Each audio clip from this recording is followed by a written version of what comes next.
जय श्री राधे। पूज्य श्री सद्गुरुदेव भगवान के चरणों में प्रणाम। संत वाणी। पूज्य स्वामी राम सुखदास जी महाराज कहते हैं, हम सबको चाहिए कि बहुत शीघ्र भगवत भजन के ही परायण हो जाएं।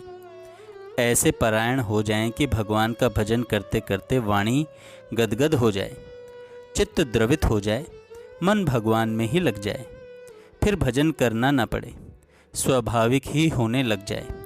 तभी भजन भजन है, नहीं तो भजन की नकल है। क्योंकि जो भजन किया जाए वह नकली होता है और जो स्वतः बनने लग जाए वह असली होता है। न होने से तो भजन की नकल भी बड़ी अच्छी है, नकल से भी आगे जाकर असली बन सकता है। पूज्य स्वामी अखंडानंद सरस्वती जी महाराज कहते हैं, स्वास्थ्य, सेवा भाव, संयम, सम्मान और समय कभी नहीं खोना चाहिए। सद्भावना ही भक्ति का सर्वस्व है। अपना हृदय स्नेह सुधा से सराबोर रहे, किसी के प्रति दुर्भाव का विष न आए। विष पहले दिल को और दिल वाले को ही मारता है। दिल में तो बस अपना कृष्ण दिलदार रहे। भोजन का छोटा भाई भजन है। जैसे भोजन बिना नहीं चलता, ऐसे ही भजन बिना भी न चले। भजन अपनी खुराक बने, जीविका बन जाए। काल का लोभ भले हो जाए पर भजन न छूटे। जगह, समय, आसन सब बदल जाएं, पर भजन नहीं छूटना चाहिए। जीव का हृदय एक ऐसा यंत्र है जो अपने आकर्षण केंद्र के लिए सर्वदा आकृष्ट होता रहता है। ना समझी से चलने पर उसे बहुत भटकना और लंबा रास्ता तय करना पड़ता है, तथा समझदारी से चलने पर सुगमता हो जाती है। रास्ता तो छोटा हो ही जाता है। समस्त हृदयों के आकर्षण केंद्र हैं एकमात्र भगवान। उनके पास पहुँचे बिना किसी की भी जलन और प्यास नहीं बुझ सकती। ईश्वर ने तुम्हें जो उत्तम अवसर दिया है, भोग विलास में आसक्त न होकर त्याग, वैराग्य, संयम से अपना भजन करने का, उसका पूरा लाभ उठाना चाहिए। यह मनुष्य जीवन बार बार नहीं मिलता।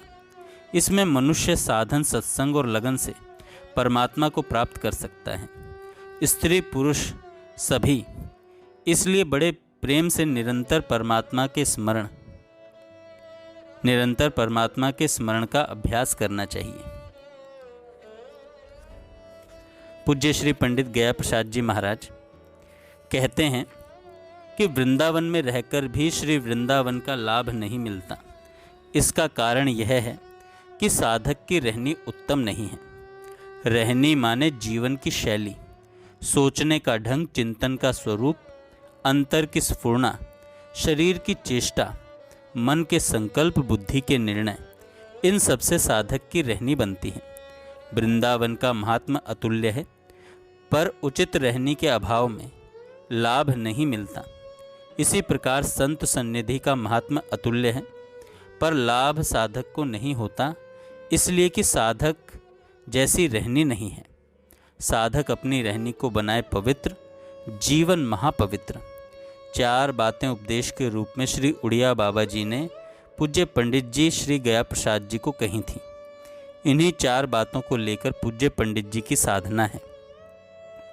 पहला, भगवत प्रेम प्राप्ति की तीव्र उत्कंठा। दूसरा, भगवान नाम का आश्रय। तीसरा, सहनशीलता। चौथा, विषयों में अरुचि। सद्गुरु में संदेह से रहित, बुद्धि से अति श्रद्धा हो। यदि ऐसी श्रद्धा बन गई तो मोक्ष या प्रेम अपने आप मिल जाएगा। जय श्री राधे।